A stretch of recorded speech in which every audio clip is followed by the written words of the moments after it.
Hello, welcome to our channel Zariya Islam. Stay updated for new videos. بالخصوص ہماری جو بیٹیاں ہیں ان کی حفاظت اور ان کی عصمت اور آبرو کا پہرا اور زیادہ اہمیت اختیار کر جاتا ہے،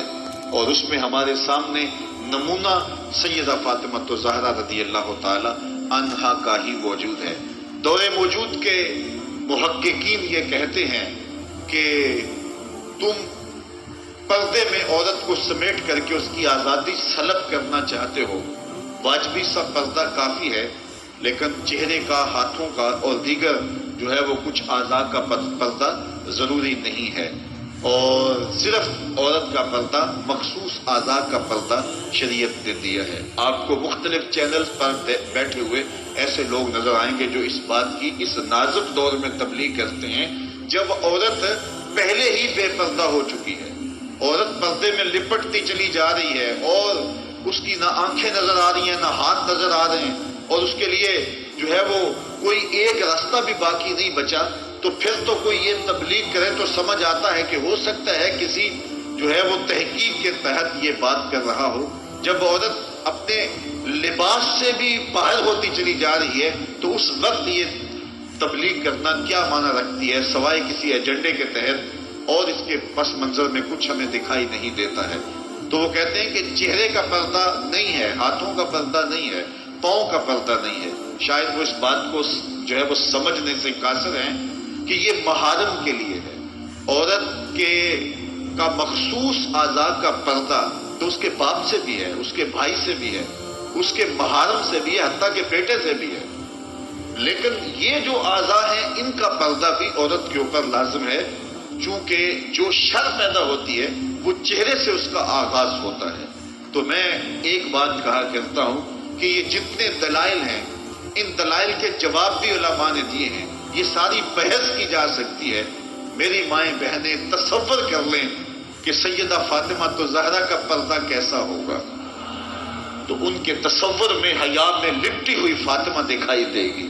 بلکہ سیدہ فاطمہ الزہرا سے جب پوچھا گیا کہ عورت کا صحیح پردہ کیا ہے، انہوں نے کہا کہ عورت کا صحیح پردہ یہ ہے کہ وہ کسی مرد کو نہ دیکھے اور کوئی مرد اس کو نہ دیکھے۔ حضرت عبداللہ ابن مکتوم رضی اللہ تعالی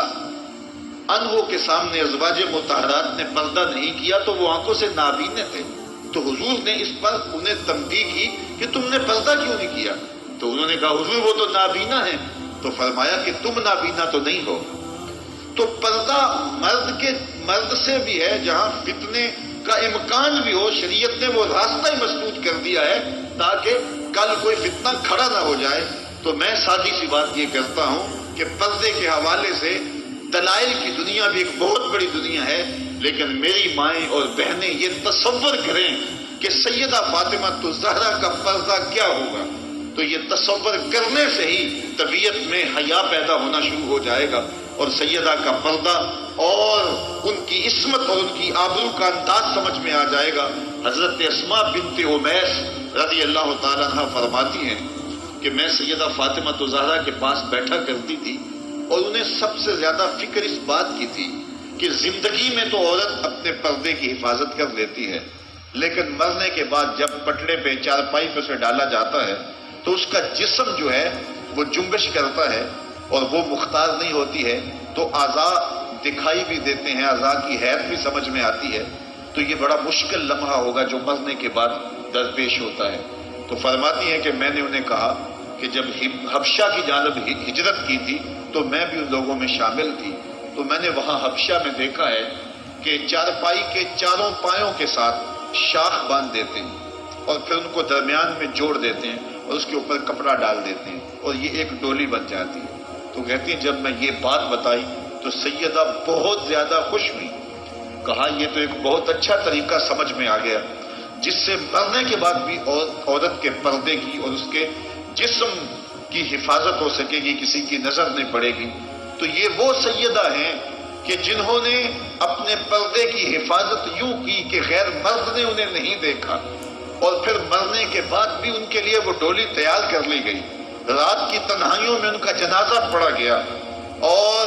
یہ وہ پاک دامن خاتون ہے جن کا آنچل مہر و ماں نے بھی نہیں دیکھا ہے، اور جب قیامت کا دن ہوگا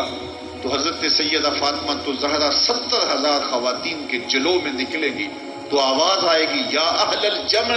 غضوا ابصارکم لأن فاطمہ بنت محمد حتی تمر، اے لوگوں نگاہیں نیچی کر لو، محمد عربی کی بیٹی کی سواری گزر رہی۔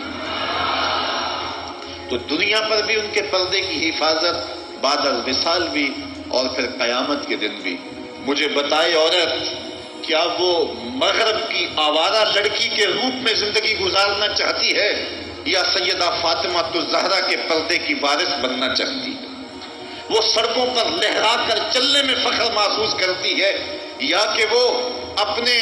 مخصوص پردے میں لپٹ کر کے تقدس معاب انداز میں گھر سے مجبوراً نکلنا پڑے تو نکلنا پسند کرتی ہے؟ کوئی بھی شریف زادی یہ پسند نہیں کرے گی کہ وہ مغرب کی حیا باختہ لڑکیوں کی طرح آوارہ مزاج ہو اور اس کی طرف شہوانی اور بھوکی اور غلیظ اور گندی نظریں اٹھے۔ وہ چاہے گی کہ میں تقدس معاب زندگی گزاروں۔ میری بہن، تیرا برقع تیرے لیے قید خانہ نہیں، تیرے برقعے کی ایک ایک سلوٹ تیرے حیا کا پہرا ہے۔ تو مغرب کی ٹینو نہیں ہے، تو مشرق کی بیٹی ہے، تو فاطمہ ہے، تو عائشہ ہے، تو حفصہ ہے۔ تیرا پردہ اس کائنات کے حسن کی علامت ہے۔ تو سمٹ جائے گی تو امت پھیل جائے گی، تو گھر کو سنبھال لے گی تو امت بحر و بر پہ جاری ہو جائے گی۔ تو عورت کو گھر میں سمٹ کر کے اپنی اندرون خانہ ذمہ داریوں کو سنبھال کر کے اپنی عصمت اور اپنی آبرو کی حفاظت کرنی چاہیے تھی۔ اقبال نے بڑی خوبصورتی سے اس پر بحث کی ہے کہ عورت کے لیے پردہ ضروری ہے یا نہیں، اور پھر کہا عورت کو یہ خود اپنے آپ سے پوچھنا چاہیے کہ وہ کس روپ میں اچھی لگتی ہے۔ ذرا دیکھیے اقبال کا لہجہ، اللہ اکبر۔ اس راز کو عورت کی حقیقت ہی کرے فاش، مجبور ہے معذور ہے مردانے خرد مند، کیا چیز ہے آرائش و زیبائش میں زیادہ، آزادی نسواں یا زمرد کا گلو بند۔ اقبال کہتا ہے کہ عورت اپنے اندر کی عورت سے پوچھے کہ اس کے لیے حسن کہاں ہے، زمرد کا گلو بند اس کو دیا جائے اور وہ پردے میں جو ہے وہ سمٹ کر کے گھر کی ملکہ بن کے رہے، تو یہ اس کے لیے زیادہ اعزاز اور عزت اور فخر کی بات ہے، یا وہ جو ہے وہ آزادی نسواں کے نام سے بازاروں میں گھومتی پھرے اور مردوں کے سامنے ہنس ہنس کے باتیں کرتی پھرے۔ ایک عورت 4 گھر کے افراد کی خدمت کو اپنے لیے بوجھ سمجھتی ہے اور اسلام کو مطعون کرتی ہے کہ اسلام نے مجھے جو ہے وہ پابند کر دیا ہے اور گھر کے اندر محدود کر دیا ہے، اور میں اتنے بچوں کی تربیت میرے کندھوں پہ ڈال دی ہے، اور میں شوہر کی خدمت بھی کروں، بچوں کی خدمت بھی کروں، تو اسلام نے تو میرے اوپر بڑی پابندی لگا دی ہے، مجھے آزادی ملنی چاہیے۔ اور وہ عورت جو 4 بچوں کی خدمت اپنے لیے بوجھ سمجھتی ہے اور پھر وہ 300 مسافروں کو ہنس ہنس کے کبھی پانی پیش کرتی ہے، کبھی کھانا پیش کرتی ہے،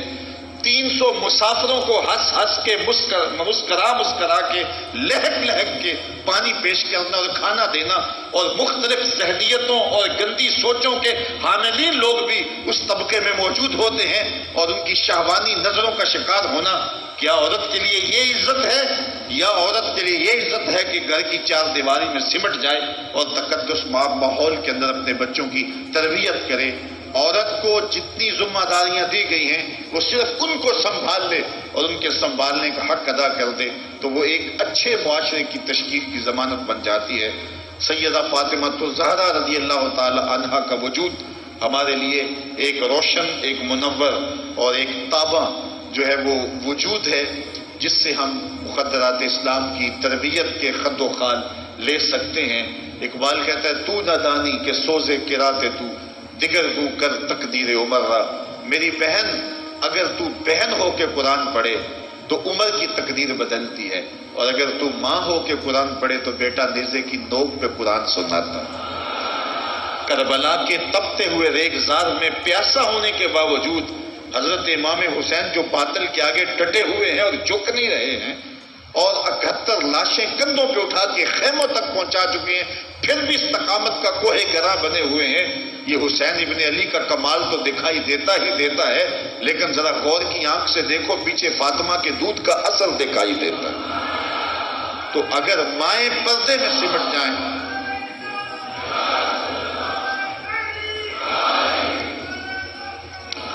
تو یہ حضرت امام حسین کی صورت کے اندر امت کو جو خوبصورت تحفہ دیا، بلکہ یہاں اقبال تو بے خود ہو گیا نا، وہ کہتے ہیں آپے سے باہر ہونے کی کیفیت، کہ عقیدت کا رنگ ایسا چڑھا کہ بس جذبات سے مغلوب ہوا۔ اقبال کہتا ہے کہ وہ کہتا ہے کہ رشتہ آئین حق زنجیر پاس،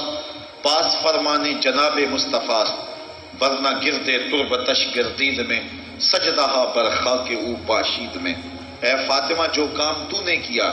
اگر شریعت کے حکم کی زنجیریں میرے پاؤں میں نہ ہوتی، اور آپ کے باپ کا ہی حکم کہ اللہ کے علاوہ کسی اور کو سجدہ جائز نہیں، یہ مجھے ملحوظ نہ ہوتا، تو میں کعبے کی طرف رخ کر کے سجدہ کرنے کی بجائے تیری قبر کی مٹی کی طرف منہ کر کے سجدہ کرتا،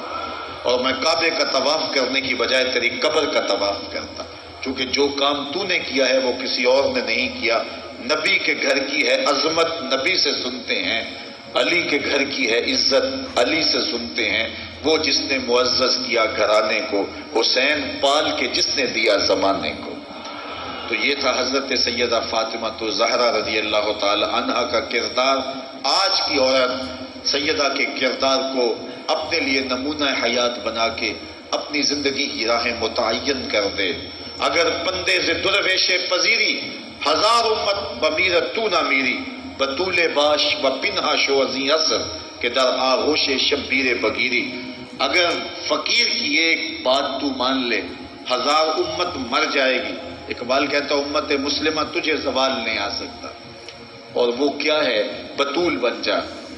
اور زمانے کی نگاہوں سے پوشیدہ ہو جا، پھر تیری گود میں بھی حسین کے جانشین جنم لیا کریں گے۔ تو جب عورتوں کا کردار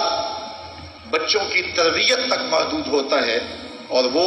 اس کردار کو بحسن و خوبی نبھاتی ہیں، تو پھر ایک اچھا معاشرہ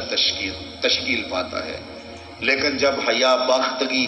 زمانے کو جکڑ لیتی ہے تو پھر قومیں اپنا وجود کھو دیتی ہیں۔ ہمیں ان تمام اسباب پہ غور کرنا چاہیے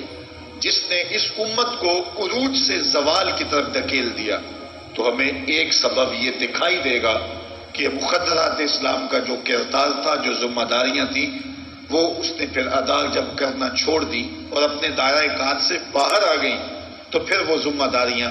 نہ نبھانے کے سبب امت روح بزوال ہوئی۔ گھروں میں بیٹھ کر کے ماؤں نے تربیت کی تھی۔ ہم نے دور اسلام کے اندر بڑے بڑے مشکل حالات دیکھے ہیں۔ مشکل حالات میں جب اسلام پہ سخت سے سخت وقت آئے، لیکن جب درگاہیں بند ہوں گی، جب خانقاہیں بند ہو گئیں، جب مدارس دینیاں بند ہو گئے، جب اذانوں پہ پابندی لگ گئی، جب بہت کچھ ہوا تھا، لیکن ماں کی گود کی درسگاہ تو کبھی بند نہیں نہ ہوتی ہے، تو ماؤں نے اس وقت دین کو زندہ رکھا۔ آج بھی ہمیں اسی طبقہ نساء سے امید ہے کہ یہ دوبارہ امت کی نہضت کے لیے جو ہے وہ ایک با ہمت کردار ادا کریں گی۔ اللہ تعالیٰ خواتین اسلام کو حضرت سیدہ پاک کے اسوہ نور کی روشنی میں اپنی زندگی گزارنے کی توفیق عطا فرمائے۔ یہ جو سال ہا سال،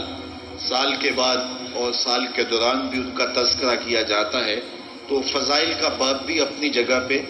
لیکن ہمیں ان کی زندگی بطور نمونہ اختیار کر کے ماؤں بہن اور بیٹیوں کو اپنی زندگیوں میں شامل کر لینی چاہیے، تاکہ جو ہے وہ اس سے روشنیاں اور اجالے زندگیوں میں شامل کر لیے جائیں۔ اللہ تعالیٰ اپنی خاص رحمتوں سے ہمیں مالا مال کرے اور اپنی خاص کرم نوازیوں سے ہم سب کو اپنی رحمتوں سے حصہ